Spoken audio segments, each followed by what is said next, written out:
the name of the party is My Grooves. Yeah. What is your grooves? I think, you know, drums and bass lines. Yeah. Drums and bass lines. Yeah, that's the key part for me, yeah. And yeah, you can move people with a good bass line.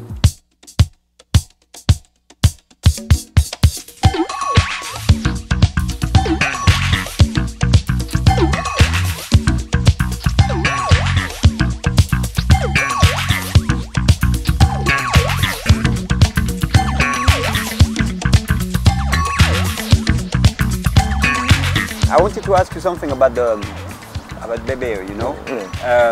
You celebrate BBE, sorry, BBE. French, it's alright. I'm French, I'm sorry, I'm really French, you know? BBE, That's fine. You know, BBE is celebrating now 15 years. I haven't kind of like settled on exactly what kind of promotional things we're going to do. I mean, there's a lot of releases with lots of interesting people.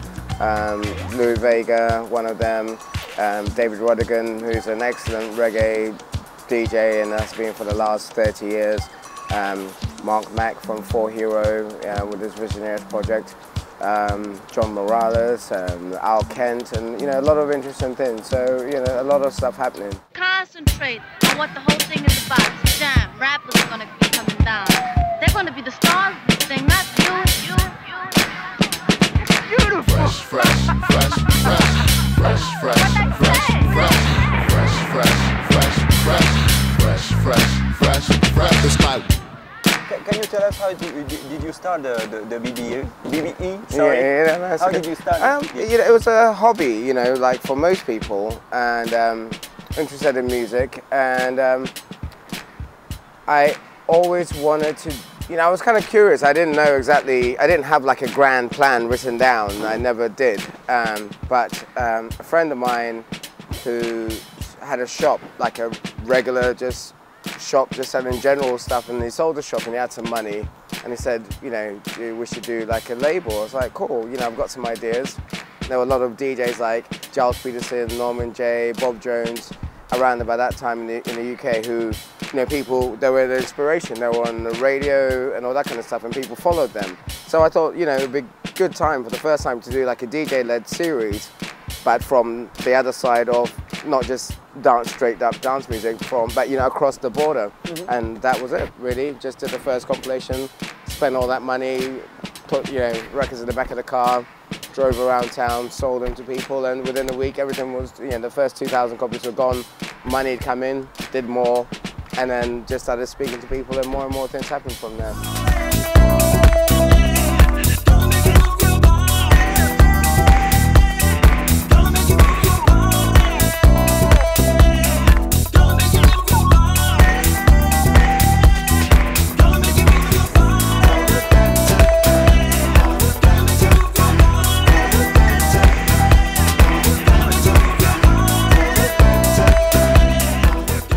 Have such I don't know, do you have other ideas for the next 15 years? I think probably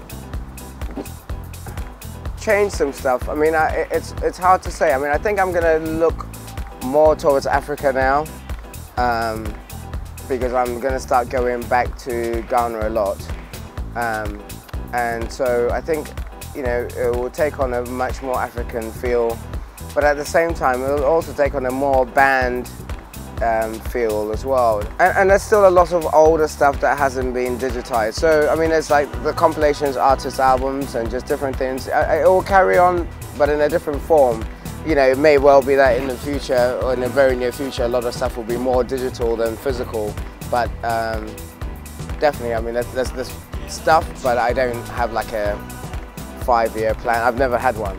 So I don't know, you know, and then nobody knows what's going to happen next.